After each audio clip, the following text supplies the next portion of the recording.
Thank you, thank you. मेरा आप लोगों को सबको वेलकम करती हूँ, जो भी इस पेज को भी देख रहा होगा या रिकैप कर देखेगा जसवीर के पेज से। एंड मैं ये जैसे जसवीर ने बताया कि मेरा नाम मिनी है और मैं बिलोंग करती हूँ केरला इंडिया से, बट मैं पली बड़ी हुई हूँ हरियाणा में, और वहीं से मेरी सब कुछ है, तभी मैं बहुत अच्छे से आप लोगों से बात कर पा रही हूँ। और मैंने फैशन डिजाइनिंग किया, मैंने वहां पे एक्सपोर्ट लाइन में 7 साल काम किया। लेकिन मेरा एक्सपोर्ट लाइन फैशन डिजाइन को ब्रेक देने का एक बहुत बड़ा रीजन ये था, मेरा अपना चाइल्डहुड। मैं मेरे पेरेंट्स दोनों वर्किंग थे, मेरे पापा का अपना बिजनेस, मेरी मम्मी गवर्नमेंट जॉब में थी मेडिकल फील्ड में। और मेरा बचपन जो सारा गया है, जो हाउस हेल्प कह दो, नैनी कह दो, उनके साथ। जब और वो मोमेंट में मैंने अपनी माँ को बहुत मिस किया। मैं चाहती थी कि मम्मी मेरे साथ होती, काश मम्मी अभी यहाँ, मतलब जिस हिसाब से कई बार वो लोग बिहेव करते थे तो मुझे लगता था काश मम्मी पापा देख ले। आज तो हमारे पास वेब कैम है, कैमरा लगवा लो घर में, बच्चों को छोड़ के जाओ, बहुत सी चीजें ऑप्शंस मिल जाते हैं। या अगर सबसे अच्छा लगता है जब ग्रैंड पेरेंट्स के पास बच्चे हो, बट हमारे पास वो ऑप्शन नहीं था। मम्मी पापा के साथ रहने के बाद भी मैं उनके हर मोमेंट मिस करती थी। मेरी मम्मी मेडिकल फील्ड में थी तो बहुत लंबे लंबे शिफ्ट भी होते थे उनके, तो वहां तब वो कहते हैं ना, बचपन में तो बहुत बुरा लगता था कि ऐसा लगता था, पता है मेरे को, मैं अभी कई बार सोचती हूँ, ऐसा लगता था मम्मी पापा को मेरे से प्यार नहीं है, उन्होंने तो बस काम वालों के हाथ में हमें छोड़ दिया है, वो तो अपना पैसा बनाने में लगे। वो फीलिंग थी बचपन में। जब मैं बड़ी हुई, जब मैं खुद नौकरी करने लगी, जब मैंने फैशन डिजाइनिंग की, तब मेरे को रियलाइज हुआ कि भाई, एक कहते हैं ना, क्यों कर रहे थे वो नौकरी, नौकरी इज इम्पोर्टेंट। तो आज मैं पढ़ के लिख के मैं नौकरी कर रही हूँ। फिर जब मेरी शादी की बात आई तो मेरे डिसाइडेड था कि मैं अपने बच्चों को पूरा टाइम दूंगी। मैं नहीं चाहती कि मैं नानी या डे केयर में बच्चे को भेजूं। अगर ग्रैंड पेरेंट्स रुकते हैं, मेरे नाना, मतलब मेरे पेरेंट्स या मेरे हस्बैंड के पेरेंट्स, तो बहुत अच्छा होगा, मैं उनके साथ छोड़ दूंगी। वो जो कहते हैं ना, दिमाग में बचपन से, चाइल्डहुड से आके बैठा हुआ था, वो चीज ने मेरे को डिसाइड करने को कहा कि भाई, मेरे हस्बैंड का भी ऐसे ही, उनके पेरेंट्स भी दोनों वर्किंग थे, तो उनके भी दिमाग में था कि नहीं, हम में से एक जना रहना चाहिए। तो तब डिसाइड किया कि ठीक है, मैं अपने करियर को ब्रेक दूंगी, और मैंने 17 ईयर्स का करियर ब्रेक दिया।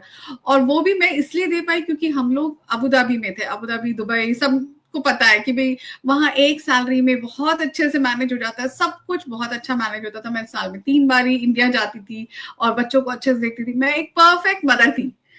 बट जब कनाडा आए 2 साल पहले, 2024 में मैं कनाडा आई हूँ, यहाँ आके मुझे समझ आया कि जो सैलरी मेरे हस्बैंड वहां अबू धाबी में लेते थे, वही सैलरी अगर यहाँ भी ले रहे हैं, यहाँ लेते हैं, तो हम सिर्फ महीने की रिक्वायरमेंट पूरी कर पा रहे हैं, बिल्स दे पा रहे हैं, अपने बच्चों की कोचिंग क्लास कर पा रहे हैं क्योंकि वो स्पोर्ट्स में है, मॉर्गेज दे पा रहे हैं। But end of the month मेरे पास कुछ नहीं रहा है।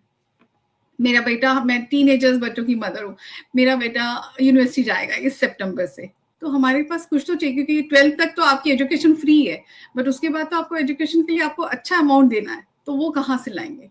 तो अपनी सेविंग्स है, वही है कि भाई सेविंग्स में से हमने घर भी ले लिया, बच्चे के लिए भी निकाले, बट आगे कहाँ, उसको फिल भी तो करना है ना, मेरे बिल्स तो मैंने ही भरने, कोई और तो नहीं आएगा। तो तब मेरे को लगा कि ठीक है, मुझे नौकरी करनी चाहिए। तो वहां डिसाइड किया था कि ठीक है, मैं फाइनेंशियली अब 17 ईयर्स के बाद जो ब्रेक दिया है, उसको मैं अब जाके मैं शुरू करूंगी। जैसे मैंने फैशन डिजाइनिंग किया, मैंने अपनी ही फील्ड में काफी ढूंढा, काफी जगह ट्राई करा, 5 मंथ्स तक मैंने रिज्यूमे बना बना के भेजे, जैसे कंपनी वैसा मॉडल का रिज्यूमे बनाया और भेजा। बट मेरे को कहीं से, कहते ना, कॉल भी नहीं आ रही, कॉल भी नहीं आई, एक कॉल भी नहीं आई। फिर मैंने रिसेप्शन, ये फ्रंट डेस्क जॉब, ऐसी जॉब ट्राई करनी शुरू करी कि चलो कोई नहीं, यहाँ तो करते हैं, सब लोग करते हैं, और आप दूसरी कंट्री में आके ये इमेज वाली बात तो कुछ होती नहीं, आपको अपनी फैमिली देखनी है। तो मैं उसके लिए भी तैयार थी और मैं गई, वहां पे भी मैंने ट्राई किया, रिज्यूमे फिजिकल जाके दिए, नहीं। फिर मैंने कहा ठीक है, मेरे दोनों टीनेजर बच्चे हैं, नई कंट्री है, नए कल्चर में एडजस्ट हो रहे हैं, नया सब कुछ सीख रहे हैं, मेरा उनके साथ रहना बहुत जरूरी है। और हम जैसा एशियन पेरेंट्स होते हैं, हमारे एक मेंटालिटी होती है कि बच्चे सेफ रहे, बच्चे गलत चीज में ना जाए। और टीनेजर बच्चे बहुत चांसेस है, क्योंकि उनकी दुनिया खुल जाती है। जब छोटे बच्चे होते हैं, हमारे शेल में होते हैं वो, ये बड़े होने के बाद इनको 10 चीजें बाहर की नहीं दिखती और वो चीजें अट्रैक्ट करती हैं। तो मुझे वो भी एक बहुत डर था कि भाई, मैं यूएई एक सेफ कंट्री से आई हूँ और यहाँ सब कुछ खुल गया है, सब कुछ उनके सामने है, और मेरा डर था एक, तो मैं उनके साथ भी रहना चाहती थी, बट अपने हस्बैंड को सपोर्ट भी करना चाहती थी। मैंने कस्टमर केयर की जॉब ढूंढनी शुरू करी, ऑनलाइन ट्राई करा, कई जगह ट्राई करा, बट मेरे सामने ये मेरी डेस्टिनी थी, जहां मैं आज बैठी हूँ, मेरे सामने ये बिजनेस आया।